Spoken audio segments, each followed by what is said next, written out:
ఆకుదారివాడ పక్కిరిగడ్డ హనుమాన్ నగర్ మా యొక్క గ్రామంలో 2016 నుంచి మాకు సింగరేణి యాజమాన్యం మరి మీ యొక్క ఇండ్లను తీసుకొని నష్టపరిహారంతో పాటు R&R ప్యాకేజీ కల్పిస్తామని మాకు మాయ మాటలతో 9 సంవత్సరాలు గడువస్తున్న మాకు ఎటువంటి నష్టపరిహారం కల్పించకుండా మమ్మల్ని ఇబ్బందులకు గురి చేస్తున్నది.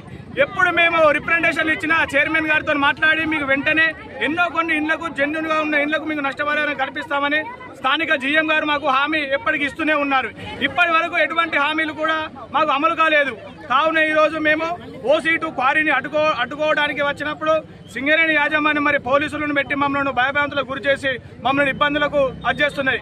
ఇప్పటికైనా సింగరేణి యాజమాన్యం సర్వే చేయించి ఇండ్లకు వేసిన నెంబర్లను చూసుకొని మీరు జెన్యూన్గా ఉన్నటువంటి ఇండ్లకు ఉన్న ఊరోళ్లను మీరు గుర్తించి మీ శాటిలైట్ ఇమేజ్ ప్రకారం మీరు చూసుకొని మాకు నష్టపరిహారం కల్పించి వెంటనే R&R ప్యాకేజ్ తో పాటు సురక్షితమైన ప్లేస్ కు తరలించాలని సింగరేణి యాజమాన్యాన్ని ఈ రోజు భూ నిర్వాసుల అందరి తరఫున మేము డిమాండ్ చేస్తా ఉన్నాం.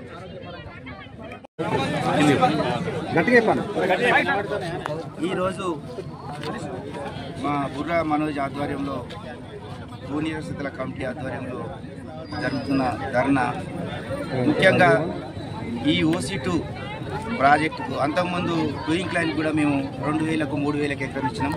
ఓసీ2లో కూడా ప్రతి ఒక్క కుటుంబం 5 ఎకరాల నుంచి 10 ఎకరాలు ప్రతి మైన్ కింద ఇచ్చినాం. ఇది ప్రాజెక్ట్ డీటెయిల్ రిపోర్ట్ల ప్రజాభిప్రాయ సేకరణ కూడా గడ్డిగానపల్లి, ఆకుదారవాడ, పక్కీర్గడ్డ, బాలాజీ నగర్, హనుమాన్ నగర్ ఇవన్నీ ఉన్నాయి. మేము కోరేది ఏంటంటే మాకు నష్టపరిహారం ఇవ్వడానికి కూడా 22 కోట్లు శాంక్షన్ డైరెక్టర్ గారు శాంక్షన్ చేసిండు. గతంలో మేము 24 రోజులు మైన్ బంద్ చేసినప్పుడు మ్యూచువల్ అగ్రిమెంట్ జరిగింది. ఆ మ్యూచువల్ అగ్రిమెంట్లో కూడా మా స్ట్రక్చర్స్ నష్టపరిహారం కట్టియాలని ఉంది. దాంట్లో పోలీస్ డిపార్ట్మెంట్ వాళ్ళు కూడా సాక్షి సంతకం పెట్టారు.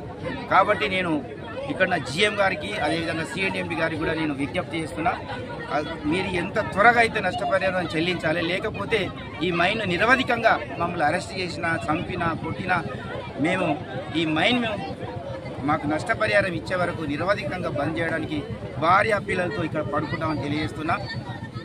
ముఖ్యంగా ఇప్పుడు నా అధికార పార్టీ ఎమ్మెల్యే గారు కూడా సహకరించి నష్టపరిహారం ఇప్పించడానికి కృషి చేయాలని కోరుతూ ఈ భూపాలపల్లిలో నియోజకవర్గంలో ఉన్న ప్రతిపక్ష పార్టీ అయినా అధికార పార్టీ అయినా అందరూ కూడా ఈ న్యాయమైన డిమాండ్కు సహకరించవాలని మనస్ఫూర్తిగా కోరుతున్నాను.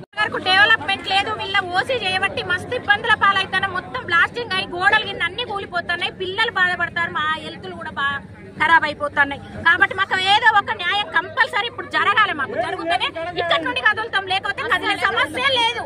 మేము పోనే పోం, మాకు ఎవరితో అవసరం లేదు, మేమే కొట్లాడుకుంటాం.